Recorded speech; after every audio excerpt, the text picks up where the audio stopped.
aula de hoje falaremos sobre o movimento browniano e a equação de Langevin. Esse tema ele teve grande importância para o desenvolvimento da termodinâmica quando as pessoas começaram a tentar entender as implicações da teoria a nível molecular. O problema do movimento browniano foi que o cientista, o botânico Robert Brown, na primeira metade do século XIX, ele fez um experimento muito interessante que ele dissolveu partículas de pólen em uma solução aquosa e foi observar o movimento dessas partículas de pólen dissolvidas nesse líquido. Ao observar esse movimento, ele entendeu que havia um movimento incessante dessas partículas de pólen. Elas tinham um movimento que não parava em nenhum instante, um movimento, de certa forma, aleatório, foi observado. E naquela época o Brown achou que aquelas partículas poderiam ter algum tipo de vida. Ele estava realmente, como botânico, ele estava interessado no estudo da vida, então inicialmente era essa a ideia, que aquelas partículas que ele extraiu das flores, das plantas, tinham elas individualmente vida. E essa vida era a razão do tal movimento que ele estava enxergando a nível microscópico. Bom, já bastante tempo depois, quase 100 anos, em 1905, Albert Einstein foi o primeiro a dar uma descrição física convincente sobre o movimento browniano, a explicação para esse movimento dessas partículas. Bom, para isso o Einstein ele era um defensor da teoria atomística da matéria, ou seja, que a matéria era composta de átomos. Isso no início do século XX não era de forma nenhuma um consenso, havia vários debates em relação a essa questão de fato a matéria ser composta por átomos. O Einstein era um defensor dessa ideia e se utilizou dessa premissa para explicar o movimento browniano, e ele obteve sucesso de modo quantitativo. O resultado do Einstein vai ser comentado hoje nessa aula. Mas apesar do Einstein ter sido o primeiro cientista a conseguir fornecer uma descrição elegante para o problema, como eu falei, a gente vai ver a equação de Langevin, a gente vai ver o tratamento desse problema pelo modo com que o Langevin propôs. Esse método, apesar de ter vindo um pouco depois da proposta de Einstein, ele é muito mais pedagógico e esclarece, de certa forma, o problema de uma forma muito mais inteligível do que a proposta do Einstein. Ambas são muito boas, mas quando se aborda esse problema, a teoria de Langevin é considerada mais adequada e é essa que a gente vai utilizar nessa aula. E do ponto de vista histórico, esse problema, ele de certa forma inaugura o que a gente conhece hoje por termodinâmica estocástica, ou seja, uma termodinâmica que não é determinística, como a teoria da termodinâmica desenvolvida, a maior parte dela na segunda metade do século XIX. Como na aula passada eu comentei com vocês, a teoria as leis da termodinâmica, os trabalhos de Joule, de Clausius, etc., que prevê um determinismo para as propriedades termodinâmicas do sistema, mas a nível molecular, quando você faz um tratamento das trocas de energia para um sistema que é composto de um número muito reduzido de partículas, flutuações em torno daqueles valores propostos pela teoria da termodinâmica clássica são muito proeminentes, a gente não pode mais negligenciar. A gente executa um experimento de uma determinada forma, a gente, por exemplo, mede uma determinada quantidade de trabalho envolvida nesse processo. Se você, de certa forma, consegue executar aquele mesmo experimento da mesma forma, com todo o cuidado, você vai observar que aquele trabalho realizado na transformação que você está executando pode dar algo bastante diferente pode dar maior, pode dar menor. Então você vê que a nível de poucas partículas, as grandezas termodinâmicas elas flutuam bastante. Né? O comentário que eu fiz para explicar essa razão, que quando se trata muitos corpos, o determinismo é maior, é por conta da lei dos grandes números, como eu comentei na aula passada. Mas quando você, por exemplo, num caso em que você trata de um sistema com 20 partículas, então as flutuações das grandezas que estão envolvidas na termodinâmica desse sistema são muito grandes, não podem ser negligenciadas. E o movimento browniano, eu diria que é o primeiro problema que foi tratado de forma probabilística, né, estocástica, levando em consideração essas flutuações e que trouxe um resultado muito importante, né, e ajudou bastante, né, a nível histórico a dar validade à teoria atomística da matéria. Após o trabalho do Einstein e depois do Langevin, as pessoas começaram de fato a acolher a ideia de que a matéria era composta por átomos, por partículas muito pequenas, e um resultado interessantíssimo do ponto de vista quantitativo foi que o Einstein conseguiu estimar, né, o número de Avogadro. O número de Avogadro, vocês sabem, é o número de partículas em um mol daquela substância. O Einstein conseguiu estimar o número de Avogadro com muita precisão, utilizando, vocês vão ver uma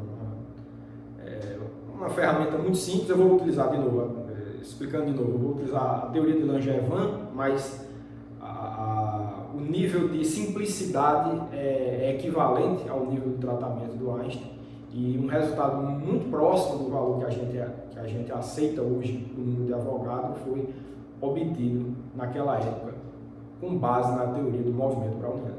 Então, vamos ver esse estudo, tá? Então, vamos colocar aqui movimento browniano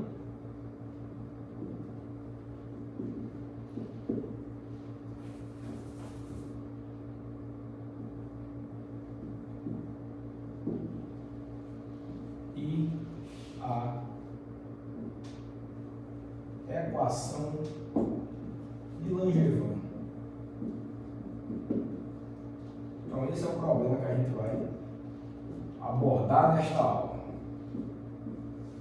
Bom, como eu falei para vocês, o problema é uma partícula, né, um constituinte, um grãozinho de pólen dissolvido em uma solução aquosa. Então esse grão de pólen eu vou representar por essa esfera vermelha aqui, certo? Eu vou dizer que esse grão ele tem massa M, certo? E um raio A, certo? Só para a gente ter uma ideia, o raio desses grãos é da ordem de 10 a menos 7 metros, tá bom? Só conferir aqui nas minhas notas, 10 a menos 7, da ordem, tá? Da ordem de 10 a menos 7 metros. E, como eu falei para vocês, essa partícula de pólen ela vai estar imersa numa solução aquosa que, de acordo com a proposta, o entendimento do Einstein, essas partículas iriam colidir, certo? A gente tem um conjunto de partículas aqui que vai colidir com essa partícula de pólen, tá certo? Algumas colisões, tá? Então a ideia era basicamente essa, certo? Vou representar aqui as moléculas. Então isso de azul que vocês estão vendo aí seriam as moléculas, tá? Que vão bombardear essa partícula de pólen ali de vermelho de uma forma aleatória, né? Uniforme, mas essas colisões vão fazer com que esse grão de pólen ele adquira um movimento errático, tá certo? E a partir de considerações estatísticas sobre a característica dessa força, né, imposta pelas moléculas no grão de pólen, o Einstein foi capaz de estimar considerações importantes aí sobre o deslocamento desse grão de pólen no fluido, no líquido. Tá? E observações experimentais do resultado do Einstein foram feitas com muita precisão, verificando quantitativamente o resultado do Einstein, pelo físico francês Jean Perrin, e a beleza desses experimentos e a precisão deles foi tal que o Perrin ganhou o Prêmio Nobel de Física de 1926 pela descrição experimental do movimento browniano. Tá? Então, realmente é um problema que tem uma história muito bonita, muito interessante. Ok, então a ideia é essa. Eu vou botar aqui também que a ordem de grandeza do tempo consecutivo entre colisões subsequentes, tá? 10 a menos 7, tá bom? Segundos. Esse tempo de colisão aqui, tá?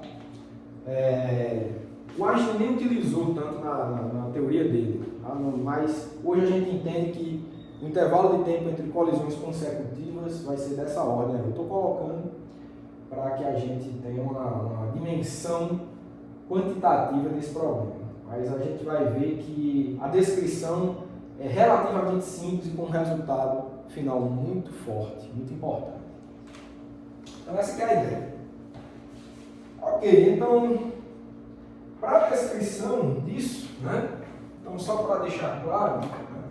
Essa daqui é a nossa partícula browniana. E essa daqui são as moléculas, ou átomos, tá? São as moléculas. Ok. Bom, vamos ao tratamento do Langevin para esse tipo de problema. O que o Langevin fez para entender o movimento desse grão de pólen imerso nesse fluido foi utilizar uma coisa nada sofisticada para a época, que era a segunda lei de Newton. Se você quer estudar o movimento de um objeto e você quer dar um tratamento clássico para isso, você vai, claro, utilizar a segunda lei de Newton. Então, foi a ideia do Langevin, nada de impressionante até então. Bom, utilizando, né, esse artifício da segunda lei de Newton e entendendo, né, o caráter dessa força, né, quais vão ser a força? Né? Claro, segunda lei de Newton é força igual a massa vezes aceleração. Então, de um lado da equação você vai ter massa vezes aceleração da partícula. Ok. E a força? Aí que está o que é de interessante, o que é de inovador nesse problema. É como abordar essa força do ponto de vista dessa situação que você tem aqui. Bom, o Langevin, ele propôs que a força era dividida em duas partes. Uma parte era devido ao atrito viscoso do fluido, ou seja, você tem um arrasto ali. Se você tem essa partícula se movimentando no fluido, por exemplo, se você consegue de alguma forma impor uma certa velocidade a essa partícula dentro do fluido, em alguma dada direção, por conta do movimento relativo, né, as colisões frontais aqui, se você move essa partícula nessa direção, as colisões das partículas do fluido frontais, em média, vão transferir mais quantidade de movimento do que as colisões que vão incidir na parte traseira do movimento. Então, se a partícula está se movimentando nessa direção, as colisões frontais vão transferir mais quantidade de movimento do que as colisões na parte traseira aqui da partícula, de modo que você vai ter uma força resultante contrária ao movimento. E esse tipo de coisa já era bem conhecido pela teoria da hidrodinâmica, né? Que para uma partícula esférica num regime, né, muito pequeno, num fluido viscoso, você tem que uma força de arrasto que ela é proporcional à velocidade da partícula, certo? Você tem se você quer fazer isso de uma forma rigorosa, claro, você vai recorrer à equação de Navier-Stokes da hidrodinâmica, você faz algumas simplificações, porque a equação leva em conta tudo que é possível, né? Inclusive uma equação que não tem solução geral até hoje, mas dadas as simplificações do problema, que é, por exemplo, na terminologia aí da mecânica de fluidos, se você está num regime como esse aí, que é o famoso baixo número de Reynolds, ou seja, quando você tem um objeto muito pequeno e um líquido com uma viscosidade relativamente alta, né? Então você faz umas simplificações na equação de Navier-Stokes e essa equação é reduzida para uma forma chamada de equação de Stokes. Aí, nessa forma reduzida, para esse tipo de problema de um objeto esférico se deslocando num fluido, você tem uma solução muito bem conhecida para esse tipo de problema, que é a chamada solução da equação de Stokes, que é a força de Stokes. Força de Stokes. Essa força de Stokes ela é dada por 6π eta a v, tá certo? Isso em módulo, tá certo? Se você for recorrer aos vetores, tá? É claro, a força ela é contrária à velocidade, é uma força dissipativa, né? Então, se você quiser falar em termos de vetores, isso aqui ficaria assim, tá? Em módulo seria isso, mas a força de Stokes tem essa característica. Esse é um coeficiente 6π constante, eta é a viscosidade do fluido, viscosidade é a resistência que aquele fluido tem, que ele oferece, né, ao escoamento, né? Quanto menos ele escoar, mais viscoso ele é. E a gente já falou que é o raio da partícula, né? Raio da partícula. Pronto, é isso. E V é a velocidade. Então, realmente é uma força proporcional à velocidade. Quanto maior a velocidade, mais resistência esse fluido vai oferecer ao movimento da partícula. É isso. Bom, então, se fosse só essa força, isso existe, né? Isso já era conhecido na hidrodinâmica, né? Já é uma teoria bem estabelecida à época. Mas, claro, se só houver essa força aqui, a tendência disso daqui é levar a partícula para o repouso, né? Se ela tiver algum movimento, vai ter uma força contrária até que vai levar essa partícula para o repouso. Se a partícula chegar ao repouso, velocidade nula, não tem mais força nenhuma, acabou seu movimento. Mas não é isso que se observa experimentalmente. De novo, o que o Brown observou era um movimento incessante desses grãos de pólen, né? Não parava nunca numa direção aleatória, então tem que ter uma contribuição extra para essa força, e essa foi a ideia do Einstein, né? E também descrito pelo Langevin, é que essa contribuição extra era por colisões individuais, né? Em uma escala de tempo muito pequena, tá? Opa, isso aqui eu acho que eu errei, desculpa, tá? Acho que isso aqui era 10 a menos 12, tá? Confundi aqui. Era 10 a menos 7 era o tamanho do raio, né, da partícula. 10 a menos 12, corrijam aí. Então, você tem esse intervalo de colisões aqui, tá certo? Muito pequeno, mas em determinado instante do tempo você tem um desequilíbrio de força. Você tem moléculas colidindo com esse grão de pólen ao longo de toda essa superfície da esfera, mas em escala de tempo pequeno você vai eventualmente ter um desequilíbrio e vai jogar o grão de pólen para uma direção ou para outra. Tá? Em média, esse deslocamento vai ser uniforme para tudo que é lado. Não tem uma direção preferencial porque esse fluido ele é isotrópico, mas numa escala de tempo pequena pode haver uma prevalência de forças em uma dada direção. E era a isso que se atribuía o movimento observado pelo Robert Brown. Ok. Tudo bem. Então, feito isso, né? Vamos fazer aqui um tratamento de segunda lei de Newton. Foi o que o Langevin propôs. Bom, segunda lei de Newton a gente já sabe, né? Força, né, resultante, né, igual a massa vezes a aceleração, né?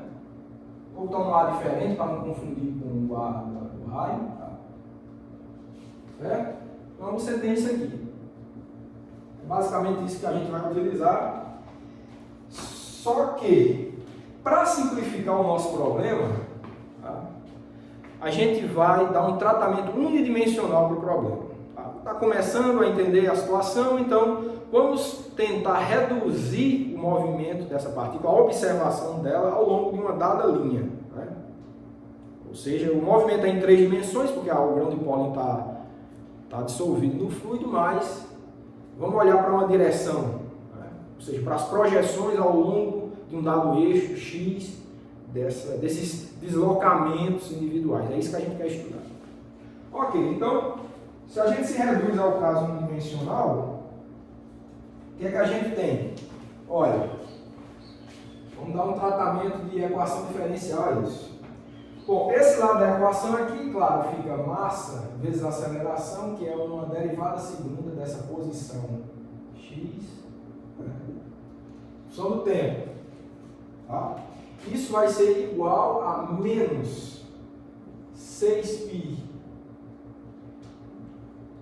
eta a dx dt, tá certo? Menos porque é uma força dissipativa, dx dt é a velocidade, mais uma força aleatória, uma F de ar aqui.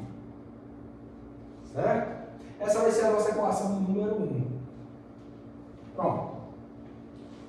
É isso que a gente quer, é esse problema que a gente quer resolver. E, claro, para a gente resolver isso, a gente tem que fazer algumas considerações a respeito dessa força. A gente sabe fenomenologicamente como é que ela é, vamos tentar dar uma descrição matemática para isso. Só falta esse ponto, né? Porque isso aqui está preciso, né? Isso aqui é preciso, isso aqui não tem problema nenhum. As pessoas já sabiam resolver isso daí há pelo menos uns 150 anos. Agora, essa parte aqui é onde mora a novidade e que vai fazer com que uma descrição interessante seja obtida. Tá bom? Ok. O que a gente vai fazer aqui é o seguinte. Se multiplicarmos, vamos resolver esse problema, essa equação aqui.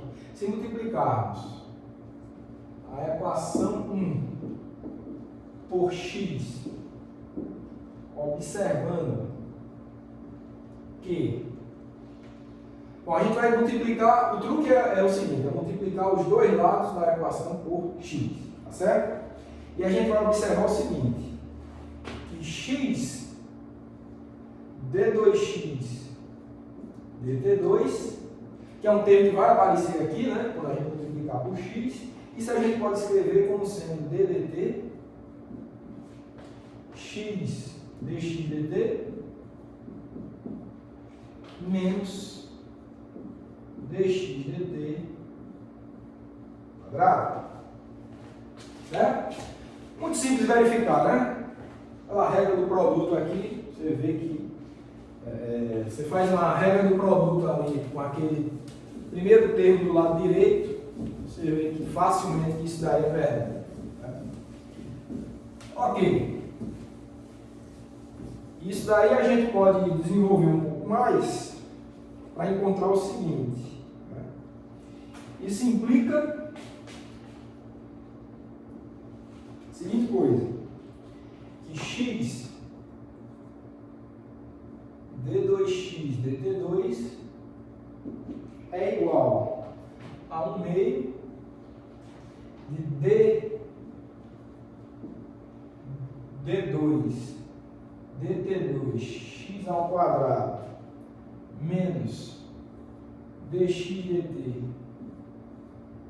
ao quadrado, tá certo? Isso aqui também é simples, né? Ó, daqui a gente só mexeu nesse termo aqui, tá certo? Se você, dessas duas derivadas aqui, né, essa derivada segunda, você aplica só uma das derivadas, né, você vai ter um 2x, tá certo? E dx dt, agora com 1 meio, aí ficaria, né, do jeito que está aqui. Então é muito fácil, se você aplica uma das derivadas aqui, você facilmente obtém o resultado em cima. Então, essa vai ficar sendo a nossa equação de número 2, tá bom? Então, observando isso daqui, esse fato, o que é que a gente tem? Temos que... Aí vamos, com essa observação da equação 2, vamos voltar a estudar a equação 1. O que é que a gente vai ter? Vamos ter que m sobre 2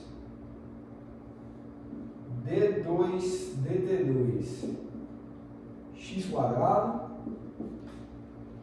menos m d x dt quadrado, né? Isso aqui vai ser igual a menos 3 pi eta a d dt x ao quadrado mais x fa, tá bom? Isso aqui vai ser a nossa equação do número 3. Vamos ver isso daí. Bom, aqui, lembrando que a gente multiplicou, o truque foi a gente multiplicar os dois lados da equação por x, tá? Então a gente vai ter um termo aqui que é x d2x dt2, que é esse daqui. Aí vai ficar, ó, 1 meio, né, da massa, e dá esse primeiro termo, tem a ver com esse. O segundo termo tem a ver com esse, então tá tudo em ordem, certo? Que mais? Eu acho que para esse aqui falta só uma observação, né? Onde para a gente entender esse termo aqui, onde utilizamos que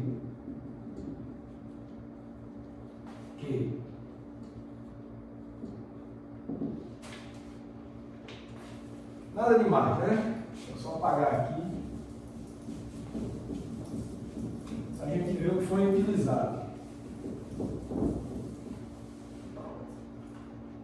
A gente utilizou, né, nessa multiplicação aqui, a gente tem um x dx dt e a gente utilizou que x dx dt é igual a 1 meio de d dt x ao quadrado. Bom, então a gente utilizou esse fato aqui, que também é bastante simples, né, de a gente entender, certo? Uma regrazinha da cadeia aqui, simples, você encontra que isso é igual a isso. Ok, então foi isso, a gente substituiu x dx dt por 1 meio de dt de x quadrado, esse 1 meio, né, tornou aquele 6 lá nesse 3 aqui. Só isso. Tá? E esse tempo ficou só xfa, tranquilo, sem problema nenhum. Ok, então, o que a gente vai fazer agora é o seguinte. Né? De novo, né? O problema mora aqui, tá certo? A gente não tem... Por que a gente... O próximo passo agora, a gente vai estudar estatisticamente essa equação. Mas por que a gente vai fazer isso? Porque a gente não tem uma descrição precisa de como essa força é descrita. É uma força aleatória, a gente não tem como escrever uma equação precisa para isso. Mas a gente pode fazer considerações estatísticas sobre essa força. Né? Como eu falei, toda a novidade, tá? Tudo que há de inovador para a época, né, está em relação a essa força aqui. Não dá para a gente escrever de maneira precisa, como prediz a segunda lei de Newton, né? Você tem que conhecer muito bem a cara da força para que você encontre a equação do movimento. Essa que é a ideia. Né? Se você consegue escrever uma equação matemática para a força, você consegue escrever, em princípio, encontrar a equação do movimento. É para isso que serve a segunda lei de Newton. Mas nesse caso aqui você não tem uma descrição precisa matemática para essa força aqui. Mas você tem como fazer considerações estatísticas sobre ela. Esse é o ponto. Então, a ideia inovadora do Langevin partiu daí. Ele desenvolveu a segunda lei de Newton até onde deu, foi esse ponto aqui. Mas a partir daí, por não conseguir escrever essa força de uma forma precisa, determinística, ele passou a dar um tratamento estatístico para o resultado dessa equação, ou seja, ele não vai encontrar uma equação do movimento, mas ele vai encontrar uma descrição probabilística, né, para a variável de interesse aí, que é a posição x. Então, essa que é a ideia. Então, o que foi inaugurado com esse estudo do movimento browniano foi justamente isso. Mesmo que você não conheça deterministicamente o caráter de interação entre a partícula e o ambiente em que ela está imersa, mas se você consegue fazer considerações estatísticas sobre essa interação, você vai conseguir também obter um resultado estatístico bastante relevante para o que você tem interesse em saber, que é posição, também velocidade da partícula, etc. Então, e no fim das contas é isso que é interessante, né? Porque nunca você vai estar interessado, ou quase nunca, no movimento específico de uma partícula, de uma molécula, né? Geralmente você tem um conjunto de moléculas, você vai ter, se você, por exemplo, dissolve uma porção de grãos de pólen em um fluido, elas vão dissolver de uma forma, né? O que você está interessado é no estudo da difusão dessas partículas como um todo. Você quer um estudo coletivo. Não te interessa tanto o que está acontecendo com uma das partículas. E se você tem um resultado estatístico relevante para o comportamento de um constituinte dessa substância que dissolve, você vai sim conseguir ter uma descrição muito interessante sobre o fenômeno de difusão como um todo. Então, é muito relevante esse tratamento, tá?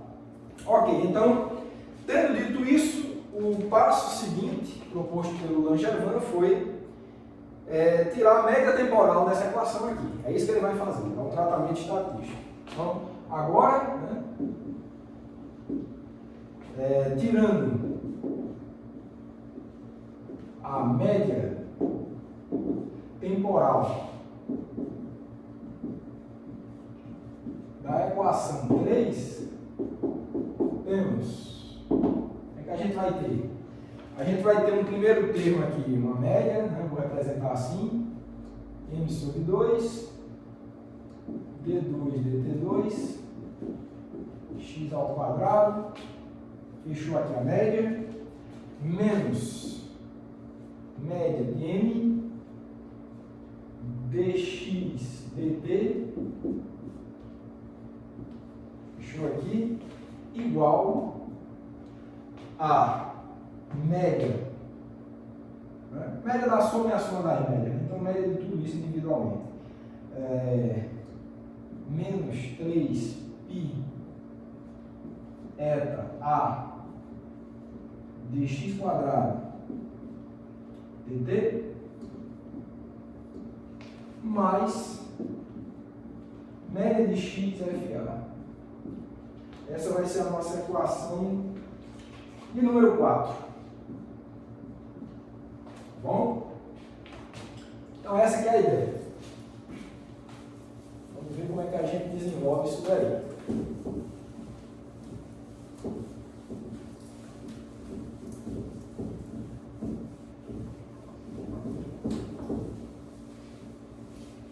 Pronto. Para a gente fazer um estudo dessas médias, uma coisa muito relevante, né, que a gente pode extrair da teoria, né, da estatística da física e estatística clássica, né? Teoria de Boltzmann, né? Já era conhecida à época, é sobre um teorema muito importante na teoria da física e estatística clássica, que é o teorema da equipartição de energia. Tá? O que esse teorema diz é que quando você estuda um sistema termodinâmico, né, dado que um dos constituintes desse sistema tem um hamiltoniano tal que existe uma contribuição do tipo energia cinética, né?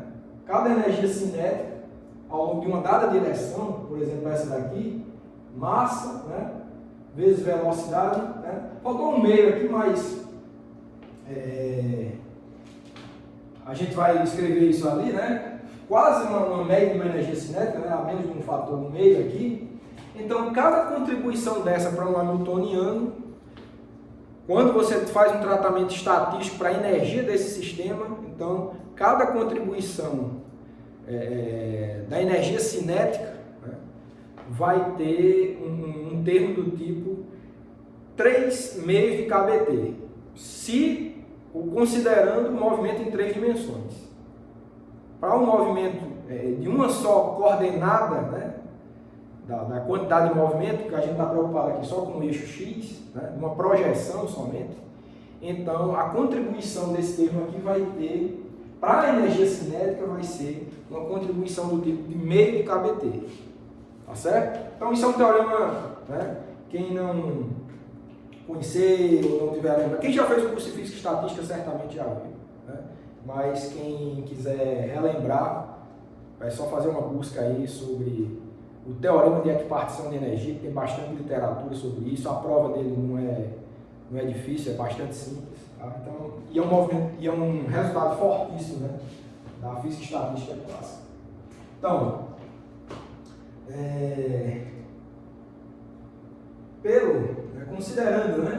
considerando o teorema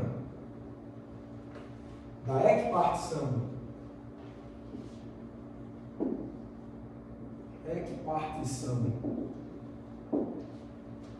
da energia associada, né, à translação unidimensional, a gente só está considerando um eixo, a gente tem o seguinte, ó, que a média da energia cinética, né, da projeção ali, considerando só uma dimensão, né, a contribuição, né, de uma projeção de velocidade somente, né, então vai ser dx dt quadrado, né? A energia cinética, considerando o movimento unidimensional, seria uma coisa desse tipo aí, tá bom? Só reduzimos o nosso problema no caso unidimensional, então a energia cinética é essa. Então, a contribuição disso, né, se um constituinte dessa substância que você está estudando tem essa contribuição aqui para o hamiltoniano, quando você vai tentar entender ali, faz um estudo estatístico para entender a energia do sistema como um todo, aquele termo individual ali para um constituinte vai contribuir com meio de kBt para a energia, né? Isso é uma coisa estatística, né? Para a energia do seu sistema como um todo, tá? Então, meio de kBt. Em média, aquela partícula vai contribuir com essa energia aqui, por conta desse termo de energia cinética, tá bom? E isso daqui, né? Isso aqui a gente sabe que é um meio, né, constante de Boltzmann, tá certo? Essa constante de Boltzmann, isso aqui é a temperatura em Kelvin, tá? A temperatura absoluta. E você pode expressar isso daqui em termos do número de Avogadro, tá? Vai ficar um meio R, que é a constante universal dos gases, sobre NA, que é o número de Avogadro, vezes a temperatura. Essa é a nossa equação de número 5. Certo? Então a gente guarda esse resultado, tá? E mais uma coisa que a gente tem para estudar, e esse fato é bastante interessante, é esse termo aqui, tá? Isso aqui a gente vê que não tem muito o que fazer, mas vamos fazer um estudo. Esse aqui a gente já desenvolveu, né? Desculpa, esse não tem muito para onde ir, né? Agora vamos fazer uma análise estatística desse produto aqui, XFA. Tá bom? H.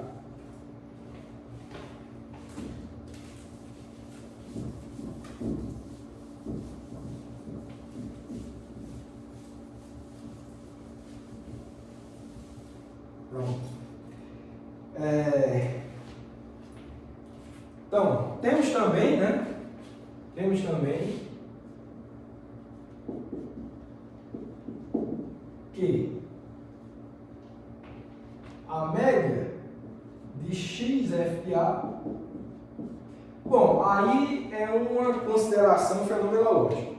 Pelo modo como você entende o teu problema, você vai fazer uma inferência em relação a essa média, quer dizer que isso daqui é igual a zero.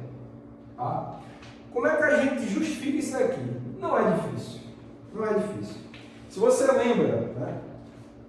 Seu grão de pólen está lá imerso no fluido, ele está sendo bombardeado aleatoriamente pelas moléculas do fluido que estão causando esse movimento errático da molécula, né?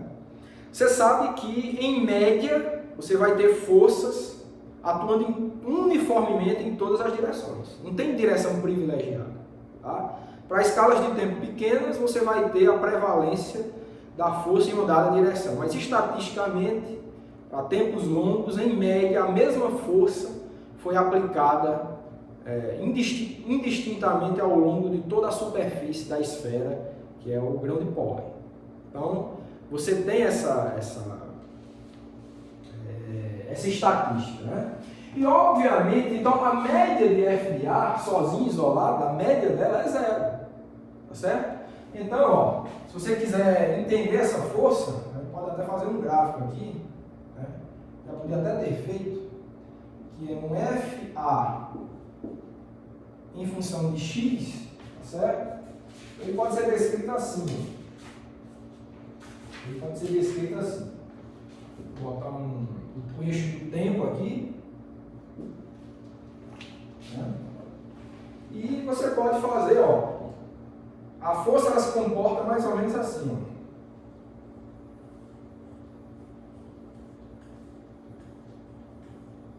Uma coisa mais ou menos assim, tá? Claro, isso daqui são os pontos em que a força em colisões, tá certo? Essas linhas aqui é só um guia, tá certo? Mas o que é interessante é isso aqui, ó. Em um dado momento, isso é uma força ao longo do eixo X, tá certo? Você tem sua partícula aqui, tá? Você tem o eixo X, tá certo? E você vai ter força, você está estudando ao longo do eixo X. Então, ó, essa aqui seria uma força negativa, sendo aplicada para cá. Em seguida, a próxima colisão, né? Você tem várias colisões, tá? Isso aqui é o resultante, tá? Em função do tempo. Tá? Você vai ter uma força, né? Uma força negativa, depois uma força positiva, certo? Uma força positiva menorzinha, depois aumenta de novo, diminui, tá? Várias forças positivas. Isso aqui é só um exemplo, tá? Aí depois você tem uma negativa bem forte, 2, 3 positivas. Então, é isso que eu quero demonstrar para vocês, que é uma coisa realmente aleatória, né? Devido às colisões individuais das moléculas do fluido com o grão de pólen. E, claro, você não tem direção e sentido privilegiado para a atuação dessa força. A ideia é essa. Então, você tem que, em média, a média dessa força ao longo do eixo X é zero. Tá, mas você tem um produto aqui. Também vai ser zero por quê? Se a força individualmente é zero e ela não tem correlação nenhuma com a posição dessa partícula, tanto faz ela estar aqui, tanto faz ela estar aqui, tanto faz ela estar aqui ao longo do eixo X, tá certo? Não interessa, o caráter fenomenológico dessa força é o mesmo, não existe correlação nenhuma entre o modo de atuação dessa força e a posição da partícula ao longo do eixo X. Então, se ela individualmente tem média zero e ela não tem correlação nenhuma, com a posição da partícula ao longo do eixo x, então a média desse produto é zero. Então, essa é a inferência estatística que se faz pela força. Você não conhece, mas isso daí é uma coisa que você pode afirmar com bastante segurança, sem problema nenhum. Certo? Ótimo. Então, feito isso, né, vamos prosseguir com a nossa análise, tá bom? Vamos prosseguir com a nossa análise.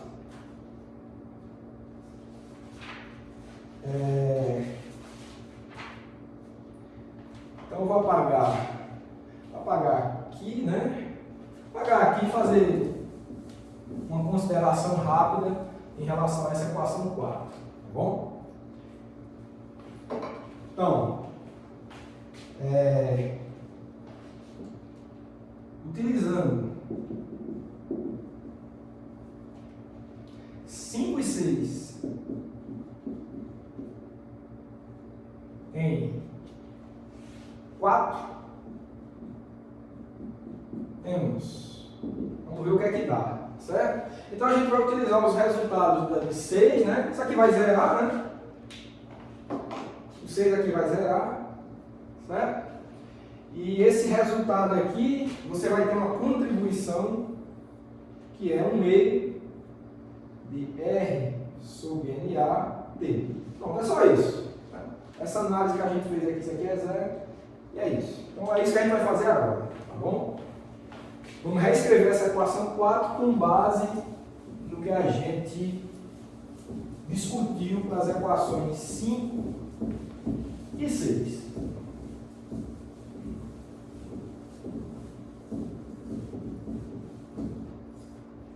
Então como é que fica, né?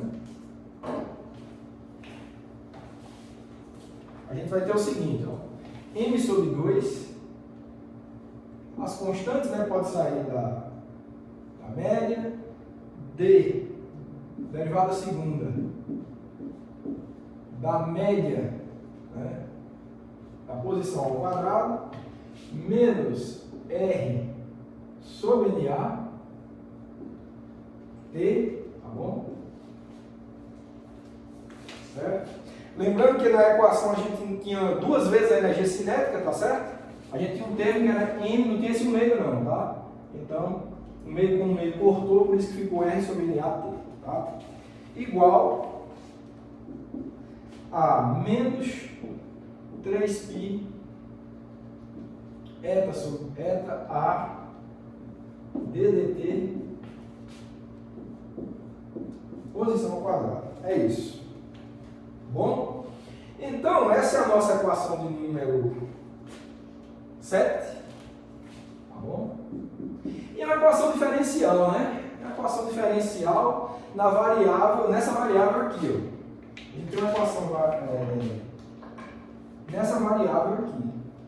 ddt é uma equação de primeira ordem nessa variável, né? Porque a gente tem uma derivada segunda aqui, vai ser a variável ddt média de x quadrado, então a gente tem uma equação diferencial nessa variável aí.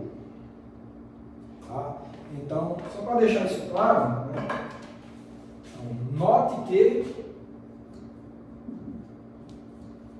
temos uma DO, né? Equação diferencial ordinária de primeira ordem na variável ddt x ao quadrado. É isso. Para resolver é simples, né? Vai ver a primeira ordem, tranquilo de resolver. Vamos só para simplificar a nossa vida, a gente vai fazer só uma mudança de variável, depois a gente volta para as variáveis originais. Então o que a gente vai fazer é o seguinte. Então, mudança de variáveis.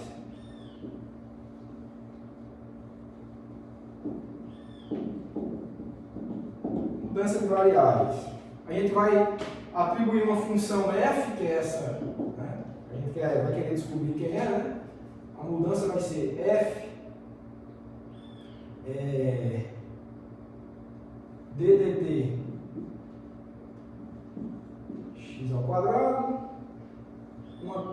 constante A, né, que vai ser 2RT sobre MNA, e vai ter uma outra constante B, certo? Que a gente vai atribuir como sendo 6 pi eta A sobre M, certo? Multipliquei tudo por 2 sobre M, né? Então ficou só esse termo aqui, né? Então vai ficar de uma forma bastante simples, né? Feita se você multiplica isso daqui, essa equação inteira por 2 dividido por M, né? Então, e feitas essas considerações, o que a gente tem é uma equação desse tipo aqui, ó, df dt e menos a, né, igual a menos b, certo? Tá, de uma forma mais clara, vai ficar df dt igual a menos bf. Pronto. É uma equação diferencial linear de primeira ordem para a função f. Certo? É essa que a gente quer descobrir. Solução disso é bastante simples. Tá? Você resolve só integrando isso daí. Tá? Só por integração você consegue resolver. Vou botar aqui o resultado.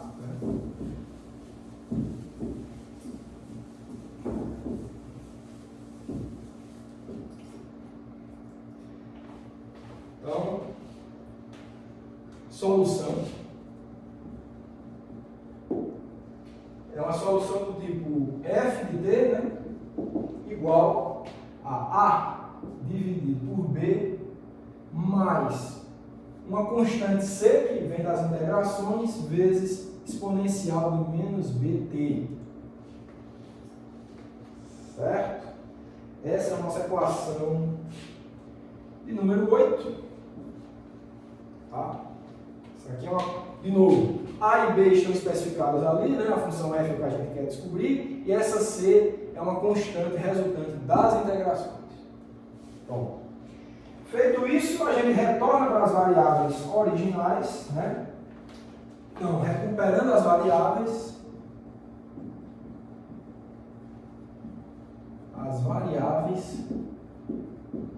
temos, quando a gente recupera as variáveis, a gente vai ter o seguinte, que f, né, que é d dt x ao quadrado, média de x ao quadrado, vai ser igual a r sobre t, 3π eta ANA, certo? Mais C exponencial, que está aqui embaixo, né? Mais C exponencial de menos 6π eta A dividido por M, que é o B, né?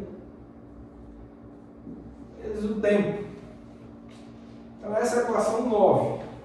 E a solução. Essa é a solução, pessoal, tá? Para esse resultado, tá bom? Bom, tem essa característica, né? Isso aqui não é uma velocidade, né? Não é uma média de velocidade, mas tem a ver, né? Então essa constante C, se você quiser, né? Se você atribui uma velocidade inicial para aquela partícula, uma situação que você atribui, uma condição de contorno, né, para tempo zero, então você teria como, se quisesse, descobrir quem é essa constante C. Depende, de novo, das condições iniciais do teu problema, certo? Mas não é isso que vai ser importante para a gente, não. O que a gente vai querer entender aqui é o comportamento, né, do movimento, comportamento estatístico do movimento desse grão de pólen para tempos longos. Né? Porque, dada uma situação inicial, se tem alguma velocidade, a gente já sabe que a força de Stokes ela vai dissipar aquele movimento prevalente, né, vai tender a botar aquele grão de pólen em repouso e depois você vai ter somente a atuação. A longo prazo, o que vai restar é o resultado da atuação da força aleatória. A força de Stokes ela está mais para dissipar alguma velocidade que tenha alguma proeminência em uma dada direção. Tá? Ela vai botar a partícula para ter, em média, não ter algum movimento preferencial e o restante vai estar sendo regido por essa força aleatória FA. Certo? Então, o que é interessante, o que a gente quer entender num problema como esse, não é a hidrodinâmica, não é o que vem a partir do termo de Stokes. O que a gente está mais interessado aqui é no que resulta da atuação dessa força aleatória. É isso que a gente está preocupado.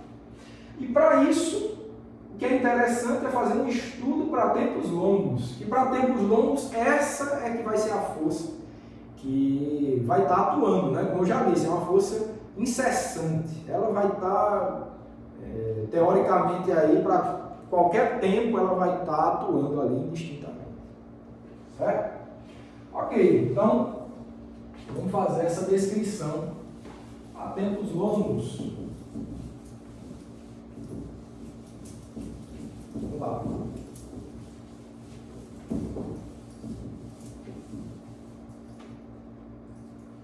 Então, para tempos longos,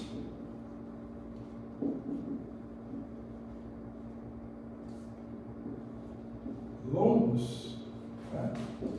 O tempo tendendo aí para infinito,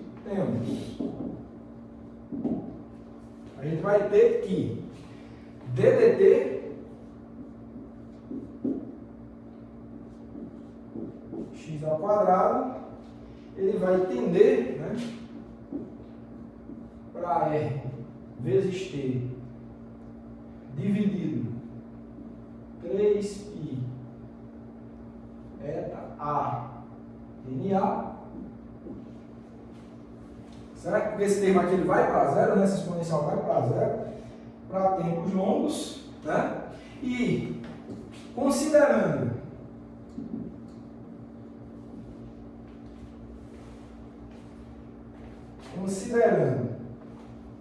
x igual a zero, tá? Esse aqui, pessoal, já foi um resultado que o Einstein obteve, tá? Então, esse foi um grande resultado obtido por Einstein. Mas para a gente entender melhor o que é que esse resultado diz, vamos considerar, por exemplo, o caso em que a x vai ser igual a zero para t, né? T igual a zero, temos, né, especificando uma posição inicial, x igual a zero para t igual a zero, a gente vai poder integrar aquilo dali e a gente conclui que a média quadrática da posição vai ser simplesmente igual a RT, R vezes T de temperatura, sobre 3π eta A NA vezes T, certo? E essa daqui é a nossa equação do número 10. Essa fica sendo a nossa equação de número 10, tá bom? Olha, como resultado, deixa eu ver se precisa falar mais alguma coisa aqui.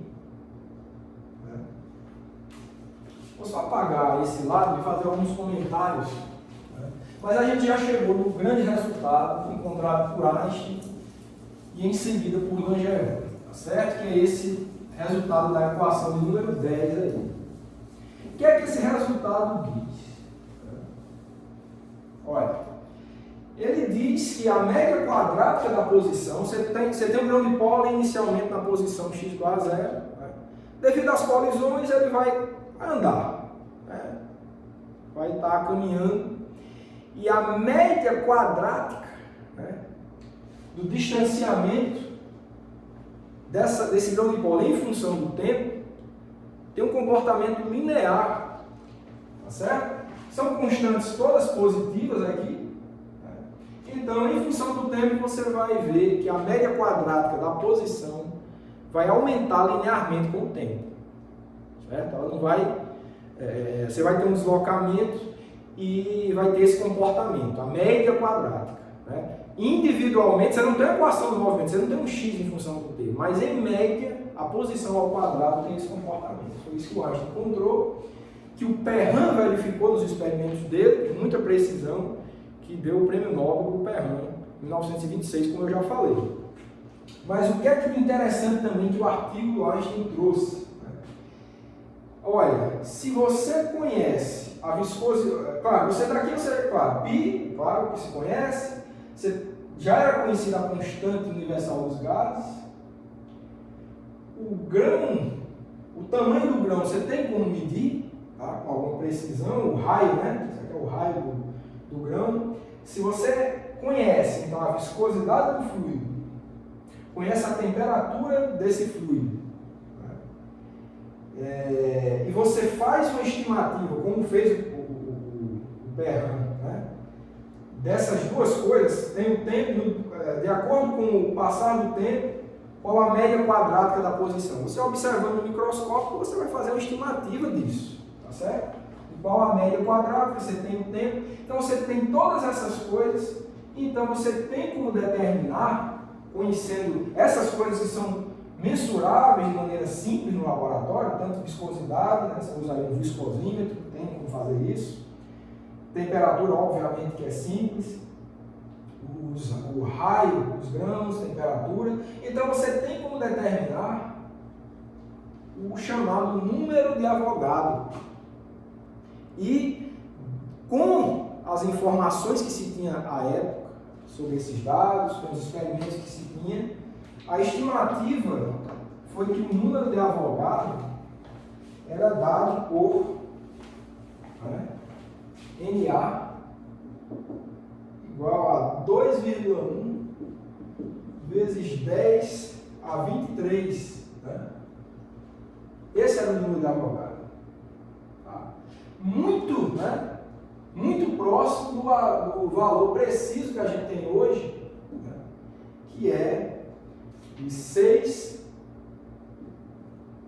aproximadamente aí, né? 6,022 vezes 10 a 23 moléculas, certo? Então, olha que com uma teoria relativamente simples, né, utilizando leis de Newton, somente com algumas informações estatísticas, né, acerca da força aleatória que atua no sistema, foi possível obter na primeira década, né, do século, nas primeiras décadas do século XX, o número de Avogadro com bastante precisão, né, em relação ao que a gente tem hoje.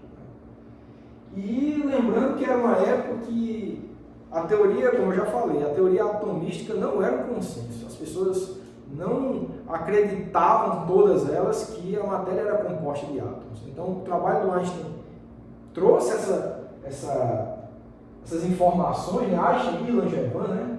Com relativa simplicidade, você demonstra o comportamento, né, do movimento, o comportamento estatístico do movimento desse grão de pó, a partir de considerações estatísticas sobre a força atuante, e você consegue obter quantitativamente, de maneira bastante satisfatória, um resultado, em primeira vista, complicadíssimo de se obter, né?